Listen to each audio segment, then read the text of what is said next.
class with Jai Radha Madhava.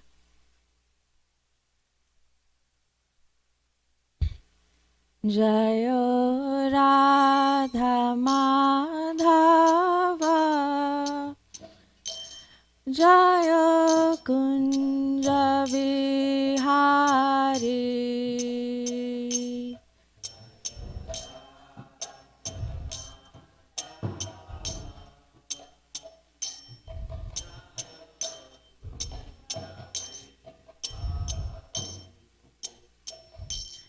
Jayo Radha Madhava Jaya Kunja Vihari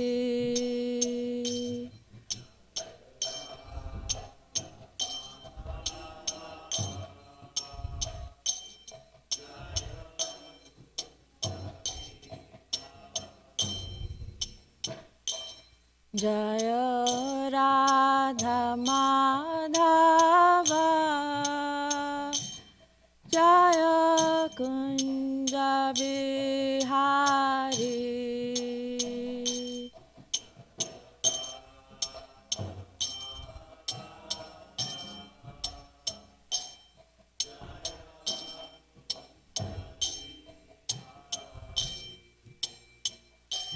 Jaya Gopijana Vallabha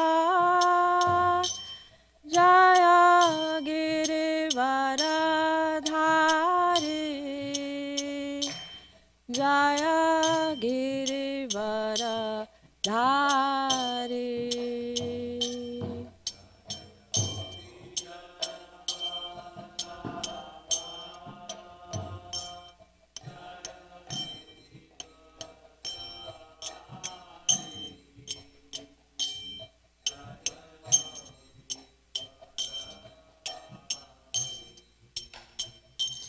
Jaya Gopijana Vallabha Jaya Girivaradhari Jaya Girivaradhari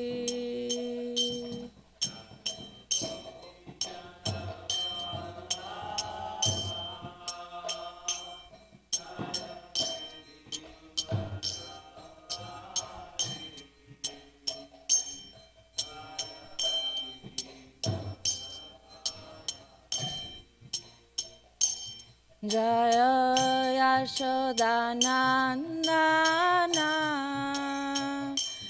Jaya Brajajana Ranjana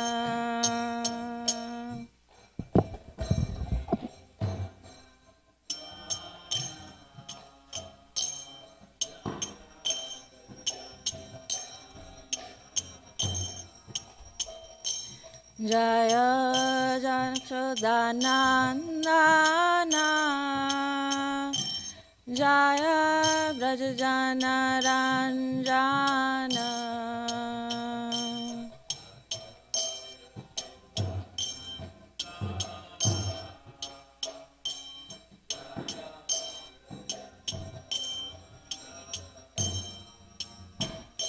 Jaya Jamunatira Banachari Jaya Kunja Vihari Jaya Kunja Vihari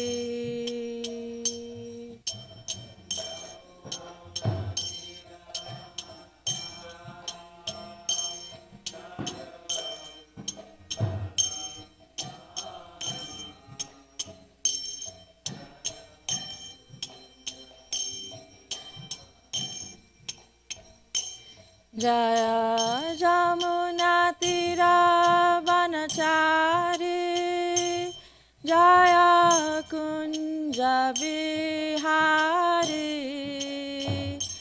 Jaya Kunja Vihari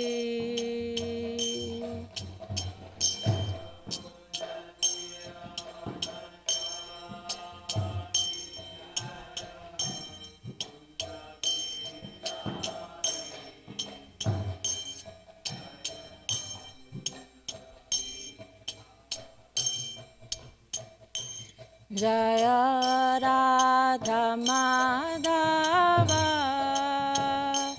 Jaya Kunja Vihari.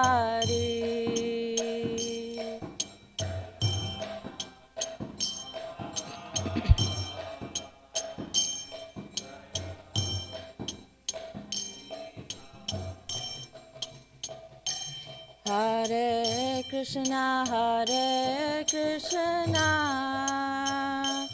Krishna Krishna, Hare Hare, Hare Rama, Rama Rama, Hare Hare.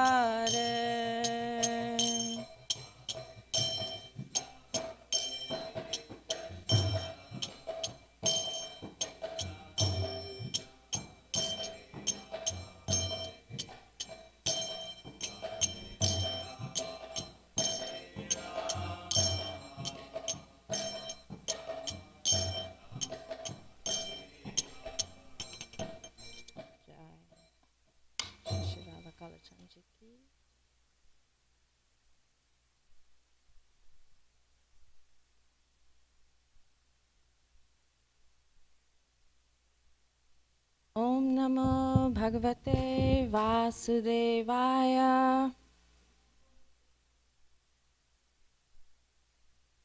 Om Namo Bhagavate Vasudevaya.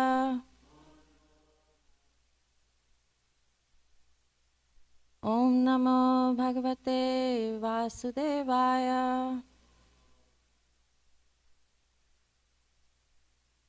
Narayanam Namaskritya Naram Chaiva Narottamam Devim Saraswatim Vyasam Tato Jayamudiraye.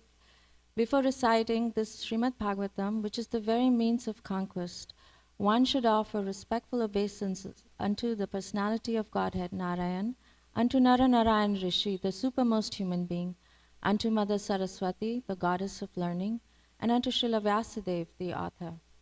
Nasta prayashu abhadreshu nityam bhagavata sevaya bhagavati uttama shloke bhaktir bhavati naishtiki.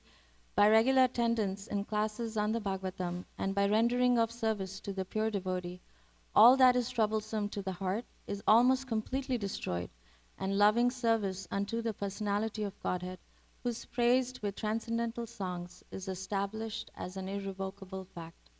Om Jnana Timirandhasya Jnananjana Shalakaya Chakshurun Militam Yena Tasmai Shri Guruve Namah.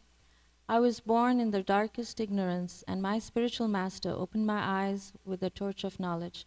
I offer my respectful obeisances unto him.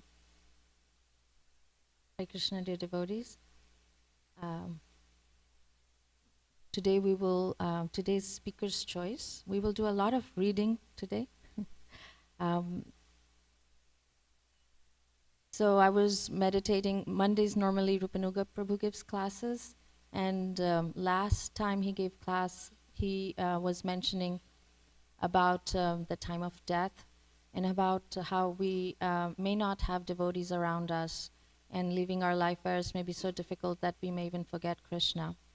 And devotees were mentioning that Krishna helps us remember him by various examples.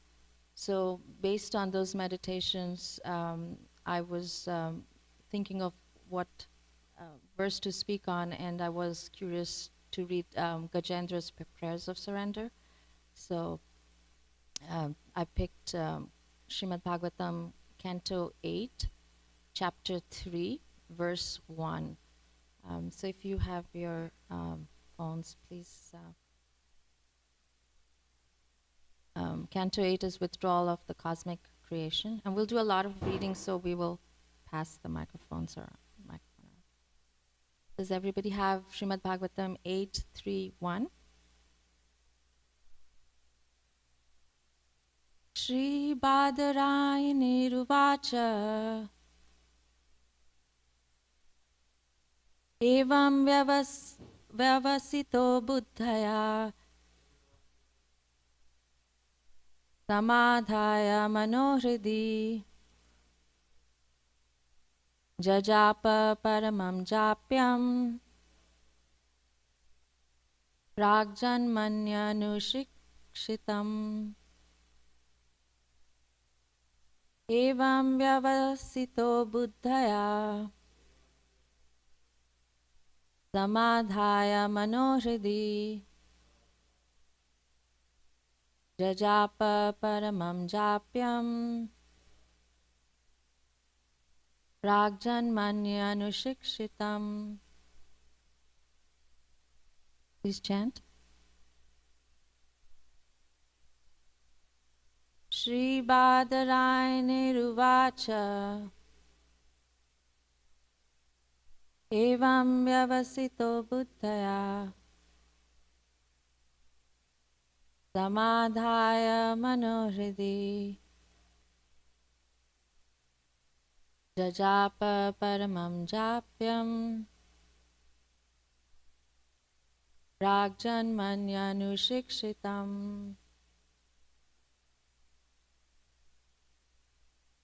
Manji Badarayaniruvacha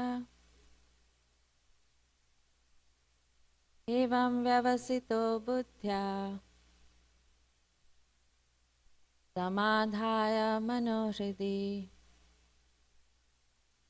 jajapa paramam japyam pragjanmanyanushikshitam. Anji Gopika, would you like to chant?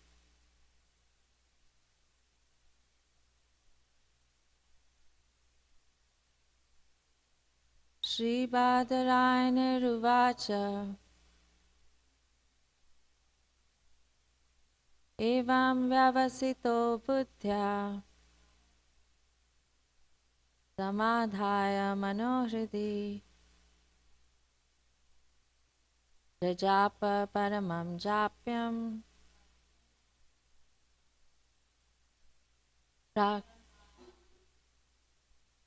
pragjanmanyanushikshitam. Thank you. Synonyms together. Shri Badarayani Uvacha. Shri Sukadev Goswami said, Evam, thus, Vyavasita, fixed, Buddhaya, by intelligence, Samadhaya, for concentration, Mana, the mind, Hridi, in consciousness or in the heart, Jajapa, he chanted, Paramam, a supreme, Japyam, mantra he had learned from great devotees, Prakjanmani, in his previous birth, Anukshikshitam, practiced. Translation. Sri Shukadev Goswami continued, Thereafter, the king of the elephants, Gajendra, fixed his mind in his heart with perfect intelligence and chanted a mantra which he had learned in his previous birth as Indradyumna and which he remembered by the grace of Krishna. So, could we take turns and read the purport as well?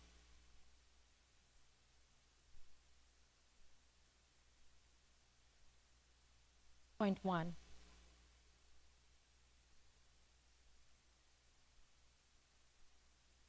Mm-hmm.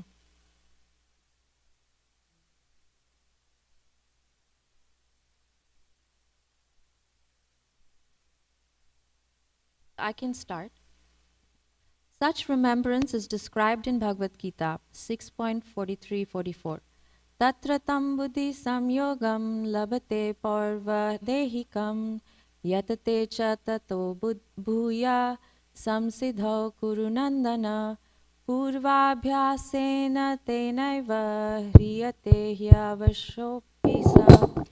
In these verses, it is assured that even if a person engaged in devotional service falls down, he is not degraded, but is placed in a position in which he will, in due course of time, remember the Supreme Personality of Godhead. As explained later, Gajendra was formerly King Indradyumna, and somehow or other, in his next life, he became the king of elephants. Now, Gajendra was in danger, and although he was in a body other than that of a human being, he remembered the stotra. He had chanted in his previous life, Yatate cha tato bhuya samsiddhau kuru nandana. To enable one to achieve perfection, Krishna gives one the chance to remember him again. This is proved here, for although the king of elephants, Gajendra, was put in danger, this was a chance for him to remember his previous devotional activities, so that he could immediately be rescued by Supreme Personality of Godhead. It is imperative, therefore, that all devotees in Krishna consciousness practice chanting some mantra. Certainly, one should chant the Hare Krishna mantra, which is the Mahamantra or great mantra. And also, one should practice chanting Chintamani Prakara Sadmashu or Nirsingha Strota, Ito Narsingho Parato Narsingho, Yato Yato Yami Tato Narsingha. Every devotee should practice in order to chant some mantra perfectly, so that even though he may be imperfect in spiritual consciousness in this life, in his next life he will not forget Krishna consciousness. Even if he becomes an animal, or of course, a devotee should try to perfect his Krishna consciousness in this life. For simply by understanding Krishna and his instructions, after giving up this body, one can return home back to Godhead. Even if there is some fall down, practice of Krishna consciousness never goes in vain. For example, Ajamil in his boyhood practiced chanting the holy name of Narayan under the direction of his father. But later, in his youth, he fell down and became a drunkard, woman hunter, rogue, and thief. Nonetheless, because of chanting the name of Narayan, for the purpose of calling his son, whom he named Narayan, he became advanced, even though he was involved in sinful activities. Therefore, we should not forget the chanting of Hare Krishna mantra under any circumstance. It will help us in great danger, as we find in the life of Gajendra. Krishna. So, as I was mentioning, I picked Gajendra's prayer because of all these few instances in our community where we were all meditating on certain devotees who were faced with these intense illnesses and actually left their bodies. And so meditating on Gajendra's prayer of surrender was something that I thought we could do together. But at the same time, I was thinking, so how is it that Gajendra was in an animal body? Did he have to take a birth again? Because we've read in other pastimes that, if you take an animal body, you have to come back again and perfect your life. So I wanted to read through the summary together to just go over the full story, and we can just start taking turns, and we'll read the summary of chapter 3 and chapter 4 to get the full story, and we might skip a few paragraphs in between. Drishta, would you like to start, please? So the chapter summary? Yeah, the beginning of the chapter, chapter 3, Gajendra's prayer of surrender. Okay. In this chapter, the prayers by Gajendra, the king of the elephants, are described. It appears that the king of the elephants was formerly a human being, known as Indradumna, and that he learned a prayer to the Supreme Lord. Fortunately, he remembered that prayer and began to chant it to himself. First, he offered his respectful obeisances to the Supreme Personality of Godhead, and because of his awkward position in having been attacked by the crocodile, he expressed his inability to recite prayers nicely. Nonetheless, he tried to chant the mantra and expressed himself in appropriate words as follows.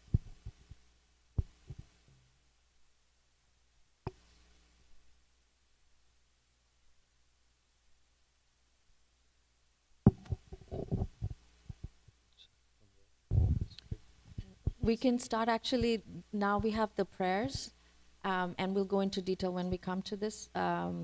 So we can go to the last paragraph of the summary. It starts with, in this way. So Gajendra spoke his prayers to the Lord, and then in the last verse. In this way, the king of the elephants, Gajendra, offered prayers directly to the Supreme Personality of Godhead without mistaking him for one of the demigods. None of the demigods came to see him, not even Brahma or Shiva. Rather, the Supreme Personality of Godhead, Narayana, seated on Garuda, personally appeared before him. Gajendra, by lifting his trunk, offered obeisances to the Lord, and the Lord immediately pulled him up from the water along with the crocodile who had captured his leg. Then the Lord killed the crocodile and thus rescued Gajendra. We can go into, there was a backstory of, so how was Gajendra, being an animal, able to remember Lord Vishnu and offer prayers? So in chapter 4, we read the backstory.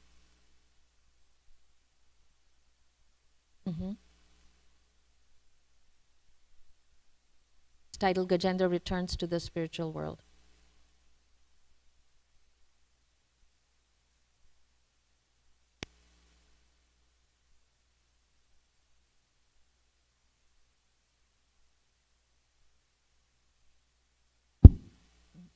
This fourth chapter describes the previous birth of Gajendra and the crocodile. It tells how the crocodile became a Gandharva and how Gajendra became an associate of the Supreme Personality of Godhead. There was a king on the Gandharva planet whose name was Huhu. Once this king Huhu was enjoying with women in the water, and while enjoying, he pulled the leg of Devala Rishi, who was also taking a bath in the water. Upon this, the sage became very angry and immediately cursed him to become a crocodile. King Huhu was very sorry when cursed in that way, and he begged pardon from the sage, who, in compassion, gave him the benediction that he would be freed when Gajendra was delivered by the personality of Godhead. Thus the crocodile was delivered when killed by Narayan.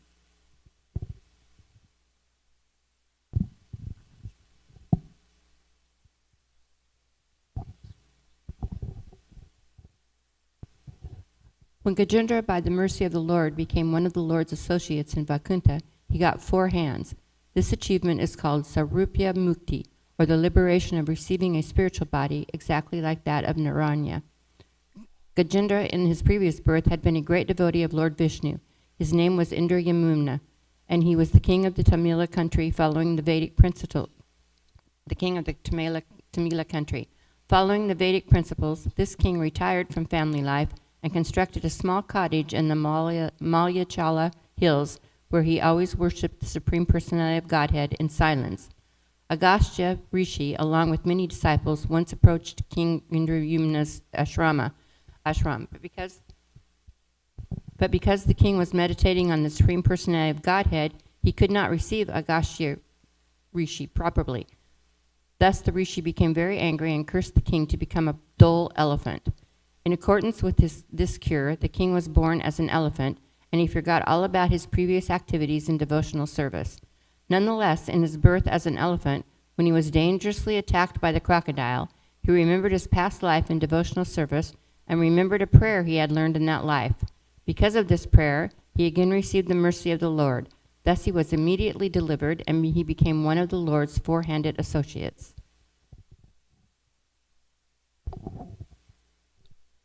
Sukadeva Goswami ends this chapter by describing the good fortune of the elephant. Sukadeva Goswami says that by hearing the narration of Gajendra's deliverance, one can also get the opportunity to be delivered. Sukadeva Goswami vividly describes this, and thus the chapter ends. So this is a beautiful chapter where Gajendra the elephant gets delivered by Vishnu and actually goes back to the spiritual body straight from his animal elephant body. And we see how and why from his past life this came to pass. So we see that every significant pastime is preceded by a curse. Speaking of the Bhagavatam was preceded by a curse. And we can see that how reversals have a potential to be great opportunities in our life. In material life, we have a tendency to want things to go our way. If they don't go our way, we may become angry, vengeful, or depending on our conditioning, become depressed or commit even suicide. We have the same conditioning when we come to spiritual life. It is not like when we walk in the door of the hospital, we start feeling great right away. In fact, sometimes when we come to the hospital as patients, we may start to feel worse. There's more pain because maybe sometimes a surgery is being done.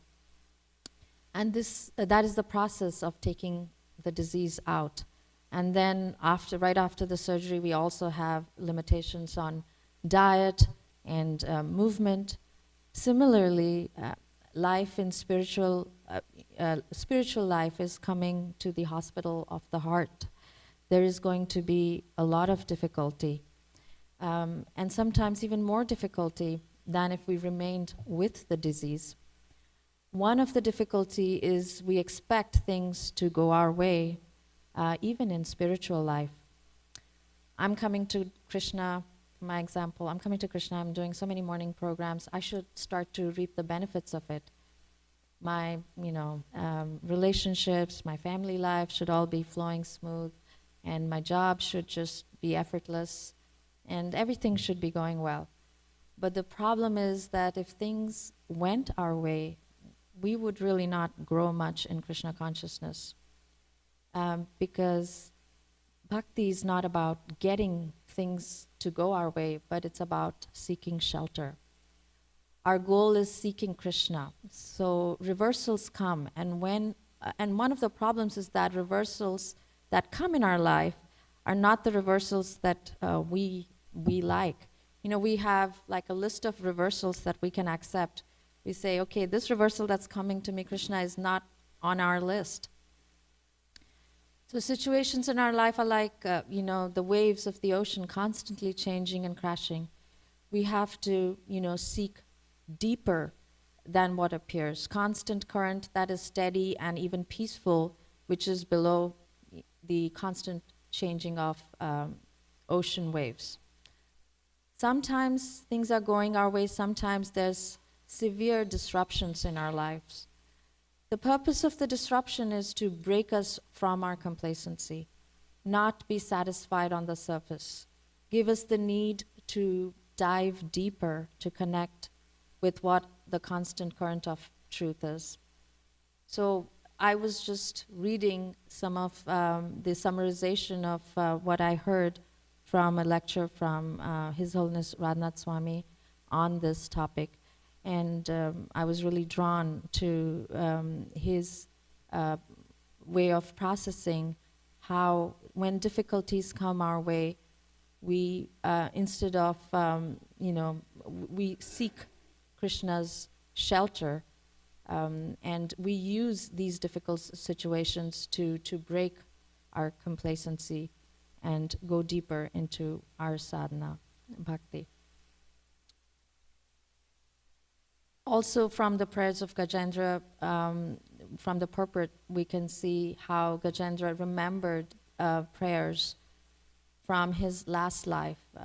I remember His Holiness, His Grace Vaisheshika Prabhu was also saying one time in his classes that we should try to remember the prayers from the Bhagavatam so that we can recite them. And so the prayers of Gajendra are also something that we can all meditate on.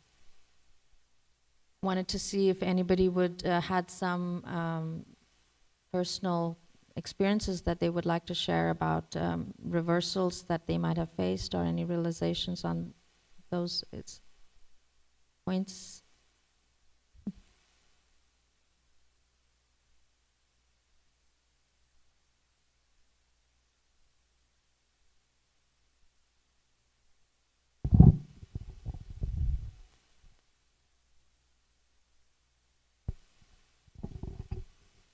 Hare Krishna. Thank you for bringing that up. So this is an opportunity for me to glorify the devotees.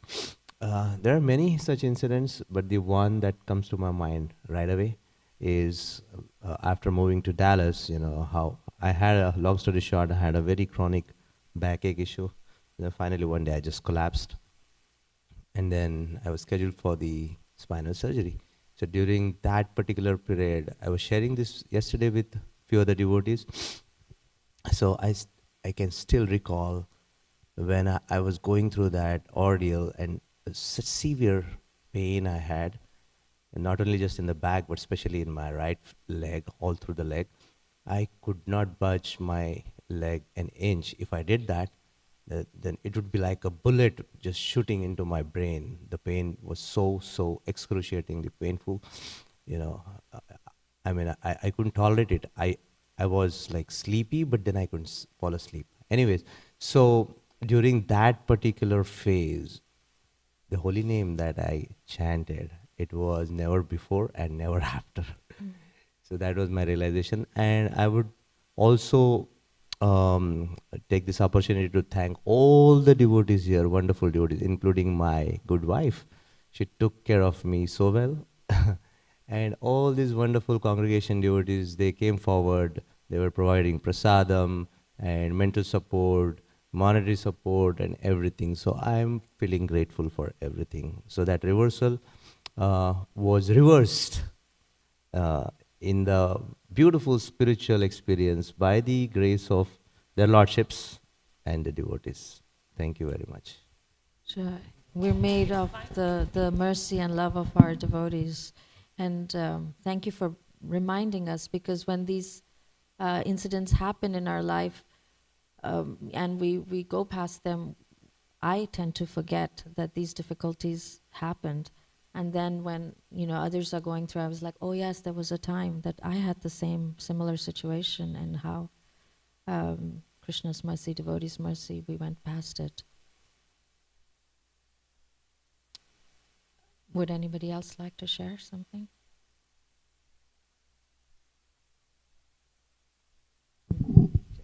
Jai Hari Prabhu. Hari Bol.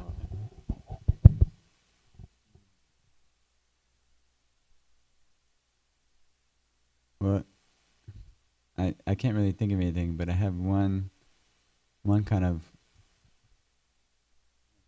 reversal. Just means something that happens differently than you thought it was going to be, right? And then Krishna kind of helps out, right?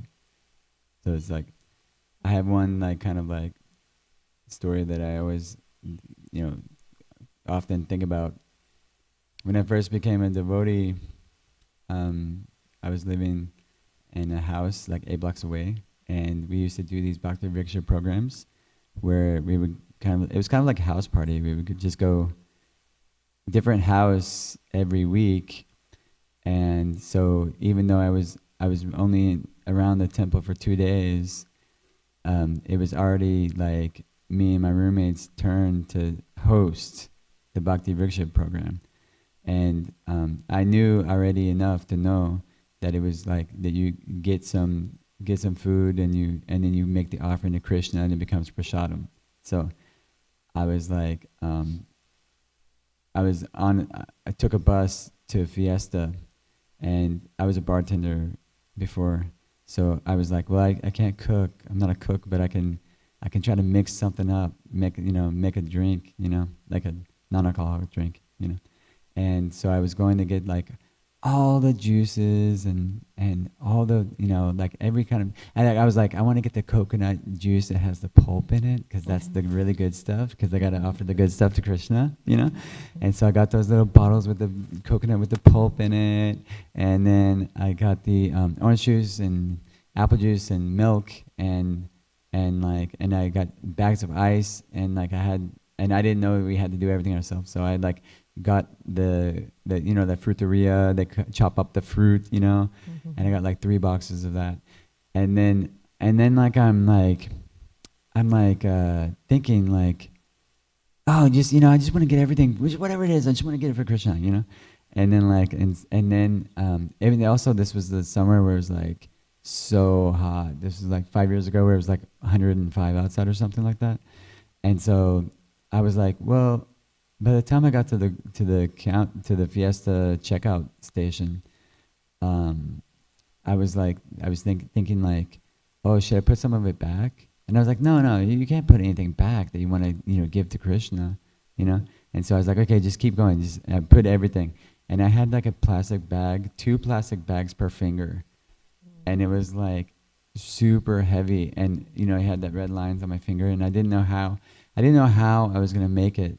Because I was trying to make it across the parking lot to catch the bus, and so the reversal was that I was sitting there in the parking lot, and I remember thinking, like, well, I don't know if this is actually a reversal, but it was like the bus turned into Krishna helping me, so I hope that counts. Yeah, but like I was just sitting there in the parking lot, and I just had all the plastic bags on my fingers, and I just looked up to the sky, and I remembered somebody telling me, if you take one step towards Krishna, he takes like a million steps towards you. So I took a step, and it was like a metaphorical step, and then I just threw my head up, and I just said, Hare Krishna, like as loud as I could. And then like, not even like 1 millisecond later, this car came screeching around, and he stopped, and he was like from here to, I don't know, it would be like from here to the Samadhi. He was like pretty far away, but he stopped, and he just opened his door, and he pointed at me. He said, put your things in my car. I'm going to take you wherever you need to go. And I was like, and so I went from like sweating bullets in a hot asphalt parking lot during a 105 summer to the reversal of Krishna just like taking it all away and giving me a free lift to the house. Yeah. So it's like I guess it relates to Gajendra. It was my call out for help, So Jai, and then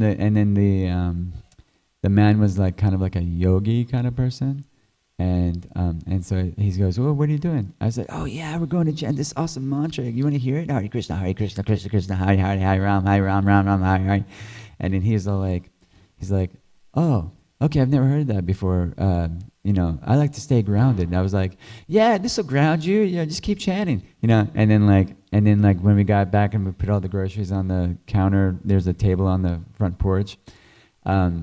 I was like, "Yeah, when you chant this mantra, it'll free you from this material world." He's like, "I told you I wanted to stay grounded in this world." And I'm like, "Sorry, didn't know what that meant, And then I was like, "Oh, Krishna is a transcendental trickster."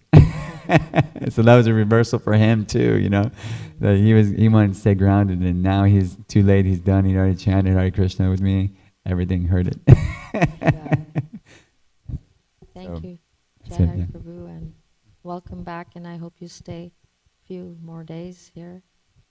Thank you so and much. enliven us with your presence. Thank Would anybody else like to share?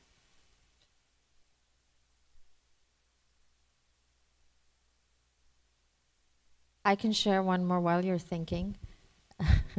So I have mentioned this in the past, but long time ago, there was a point in time in my life where I decided to leave America, go back because of my life circumstances.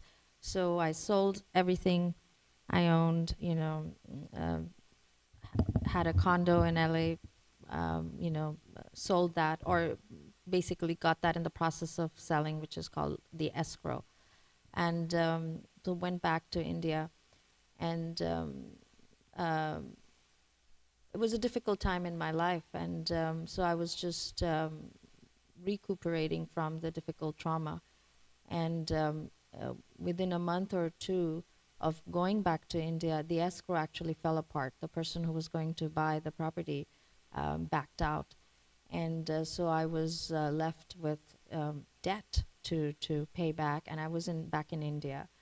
And I was just like, literally, I remember asking Krishna, why? You've put me through so much, and now again, now I have, so much debt. What am I going to do? And luckily, my previous manager, he had held on to my job. And those of you who know, that time I was on an H-1 visa, so my visa was intact, my job was intact, and I came back, and because I'd sold off my vehicle, I had to take 2 buses to get to work. And so the bus stop was right next to the temple in LA. And I would stop at Bagley and Main, and I would be like, and that was around 4:30 Aarti or 6:30 Aarti, I can't remember. And I was practicing on a different path. I was taking to Science of Self-Realization, but I would stop at Bagley in Maine, and I would say, okay, and that used to be a very quiet time of kirtan, not many devotees around that time. And I'd be like, Krishna is just waiting for me. He's all dressed up, so I come and see him. And it was, I'm still so puffed up, but I was like, okay, he's waiting for me, let me go and just have darshan. And if I was it was so beautiful to have darshan of Rukmini Dwarkadish looking so beautiful, and stopping at Bagley in Maine, and then I would walk home from there. And that reversal, that forced me to come back to America, that forced me to start working again, that forced me to take buses, actually gave me the mercy so I could come have Krishna's darshan. And in Science of Self-Realization, if any of you who have seen the centers there, they have Krishna there, and they have Jesus there. They have Jesus on one side of the altar and Krishna. And the picture of Krishna, he has straight hair and he doesn't have earrings. And he's very sober looking. And I would come and see Rukmini Dwarkadish, and they were so beautifully opulent, curly hair, beautiful earrings. And it's like, Krishna looks so sad over there. Krishna looks so happy here. And also just seeing, even in that process, there was mentioned that, it's a process of Kriya Yoga. So you do these exercises and then you work out your karma, and within 8 years you get out of this life. And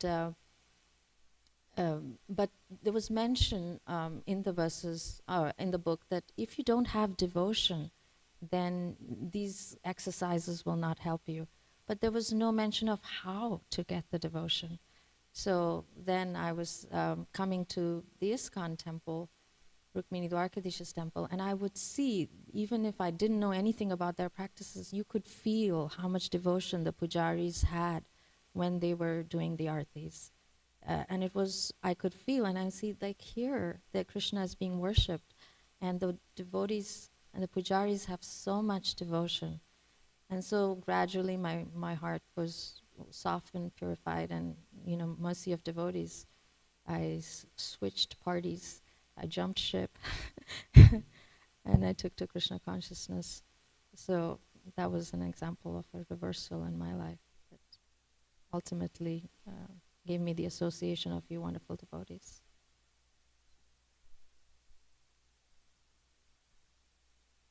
Manjri Gopika.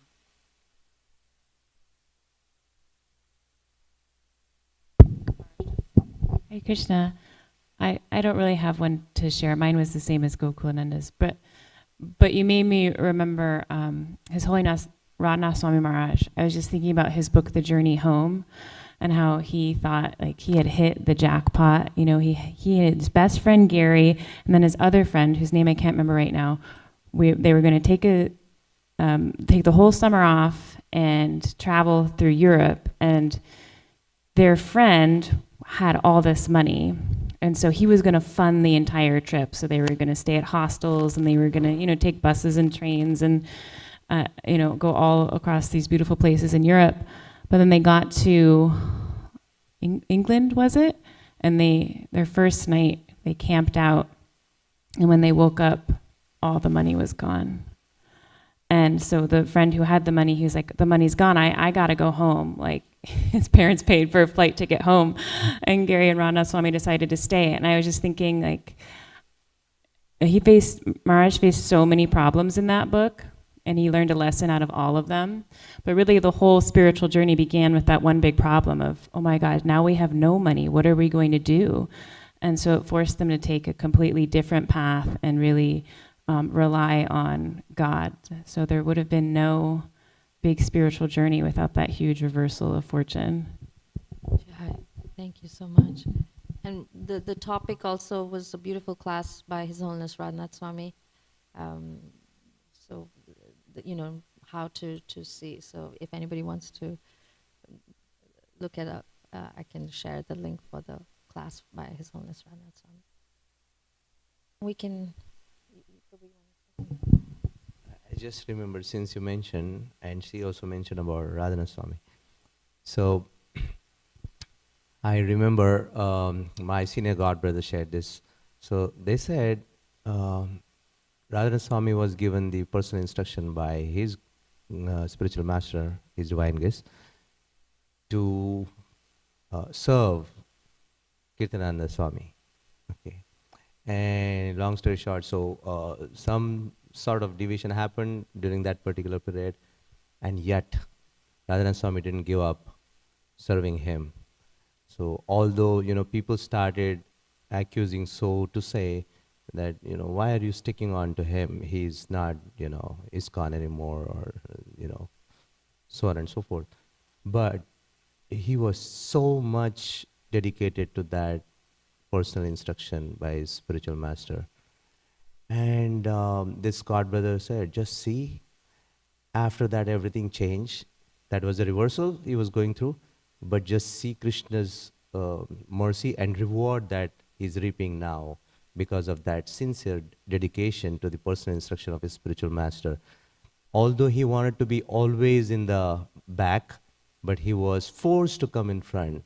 And later on, everyone knows how the temple thrived in Mumbai, and he became sort of, although he didn't like to be, he became so famous. So the reversal sometimes, like they say, when you shoot an arrow, you have to pull it in the back. So it appears like I'm, going backwards, but in order to shoot up forward, you need to pull that string. Then only it goes with such vigor and force. Thank you, Prabhu, for sharing this example. I really like this example because he took shelter, Radha Swami took shelter of his Guru Maharaj's instruction. And like you said, at that time, it felt like the instruction was wrong. But because he took shelter of the instruction, Guru, Krishna, everybody came to Maharaj's rescue and turned that into such a beautiful life's mission. Yes, please. So then in one of the brahmachari classes, it always stayed. This was discussed to what extent and how far one should follow one's authority. Because most of the times, general understanding is that, in different situations, like smaller units, wife and husband, whoever is the authority, to what extent one should follow the authority. So there are general understanding is that if it becomes too much, you just give up and you should just come out. But that discussion was so wonderful. I wish I had that recording. But the summum bonum, the essence of that discussion was, one of my senior god brothers, he said, this question was asked to Radhana Swami, who lived by just now we discussed, right? So he gave the answer in this, in this way, excuse me. He said, until your authority says, you're not the soul, you're the body. And Krishna is not supreme, Lord Shiva is supreme. So he lived by that instruction. It's very, very difficult. And I'm not saying this is black or white understanding. So please don't take it, as the, what is the Veda Vakya, Brahma Vakya. It's not a Brahma Vakya. It is applicable as per time, place, and situation, depending upon the person. But we see the lesson to me is anybody who lives by this instruction, even going that far, Krishna rewards. Krishna rewards, definitely. Yeah, and I like the point you're making that we should know our limitations also of how much we can follow the instructions. So till we can, and otherwise then take shelter of devotees.